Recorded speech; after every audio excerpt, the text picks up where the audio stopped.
Hi, this is Sandy with Simply Blessed, and thank you so much for joining me today.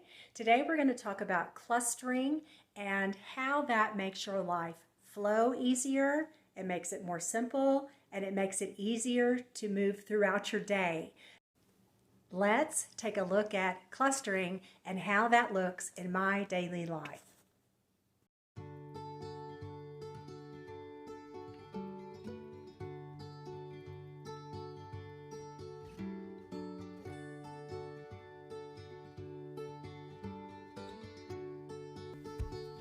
Clustering is a very simple way of saying that you group chores and activities that are alike so that you can stay on task by doing that activity throughout the day. I always start my morning with coffee and a quiet time as much as possible. I love to set the mood by lighting a candle and opening a window, and I really do love to play YouTube videos. Today, the YouTube video that I am playing is from Dr. Relax. It is on YouTube, and it's of a stream flowing, and it really does help me while I'm doing my quiet time. And this morning, I am reading from Dr. Wayne Dyer, Change Your Thoughts, Change Your Life. I've been reading this book for at least 10 years, and it has really helped me to learn how to be content and keep my life centered and to let go of things that I cannot control. The next thing I do is journal, and I usually journal things that I am thinking of, that I am wanting to grow in, things that I'm putting into prayer, and I try to keep my thoughts very positive as I meditate. Next, I do a brain dump. A brain dump just basically means I'm going to write down the things that I want to get done throughout the day. Today I need to go to the chiropractor, I need to run some errands in town, so I'm trying to get all of those things organized before I actually leave for the day. Brain dumping is a very good way to get things off of your mind onto paper so they're more tangible. Next, I'm ready to get ready for my day. I take a very quick shower. I put on some makeup. I have a very simple makeup routine, and all of my clothes in my closet fit me and are ready to go for the season. Cluster number 2, I'm going to concentrate on the household. I need to work in the kitchen, the bedroom, put supper on, and then work in the office. So the first thing I'm going to do is put on supper.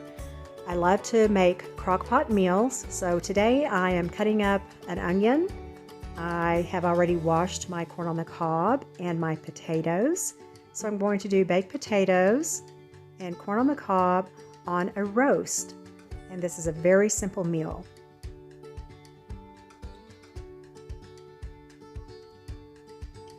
I always use a Reynolds crock-pot liner, which makes cleanup very, very simple.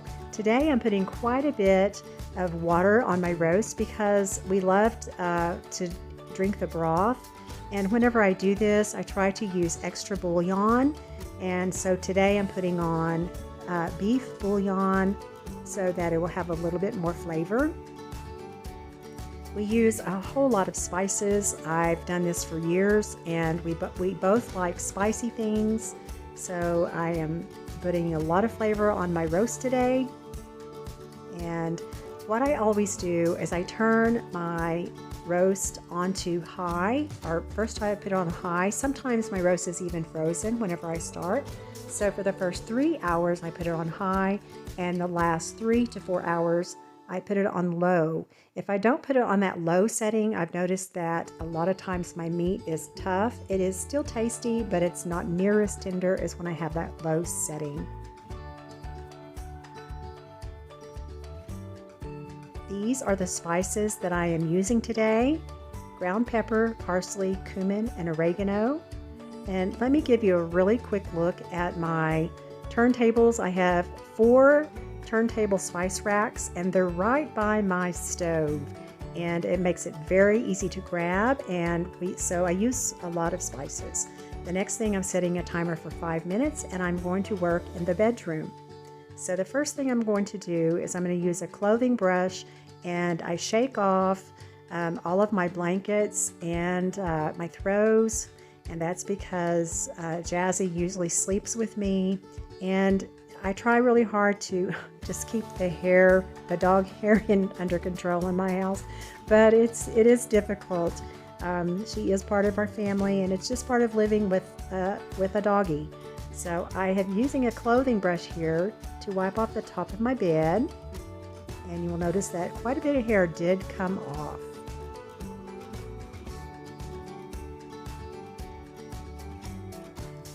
Right there. Okay, so my room is all ready to go, and next I need to work in the office. My office was a total disaster. I had let things pile up for about a week, and they are all in my little filing cabinet right there, a little drawer.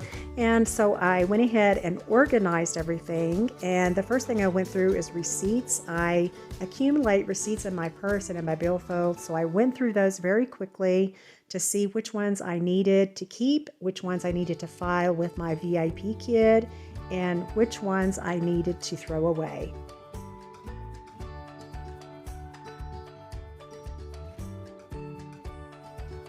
I also needed to do some work with my TOPS organization. I am a leader-elect, and I've really enjoyed this position. TOPS stands for Take Off Pounds Sensibly, and I've been a part of this organization between 6 and 7 years, and it's really helped me to keep my weight off.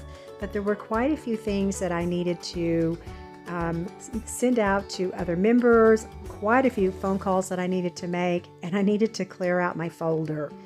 I also needed to file some things for medical purposes. I use very simple labels and categorizing. I don't make it complicated, but I try very hard to get things filed and labeled and put away within a week. So I had just let things get behind. The last thing I do is put everything in their folders and file them in my filing cabinet. The third cluster for today is running errands. I wanted to run to Walmart and to Big Lots, and if I had time, to go to the dollar store. While I am out shopping, I try to stay on task. I stay with my list, and I don't look at anything else but what is on my list. This keeps me from spending more money than I am supposed to, and it keeps me from spending too much time in the store. When I get home, I immediately put things away, including my purse. I put them where they go. I put my bags away, and I file my receipt in my billfold or ready to go into the folder that it belongs in. Well, thank you so much for joining me today. I hope this helped you in understanding how to put your day together so that it will flow and be much more simple, because life should not be complicated. See you next time.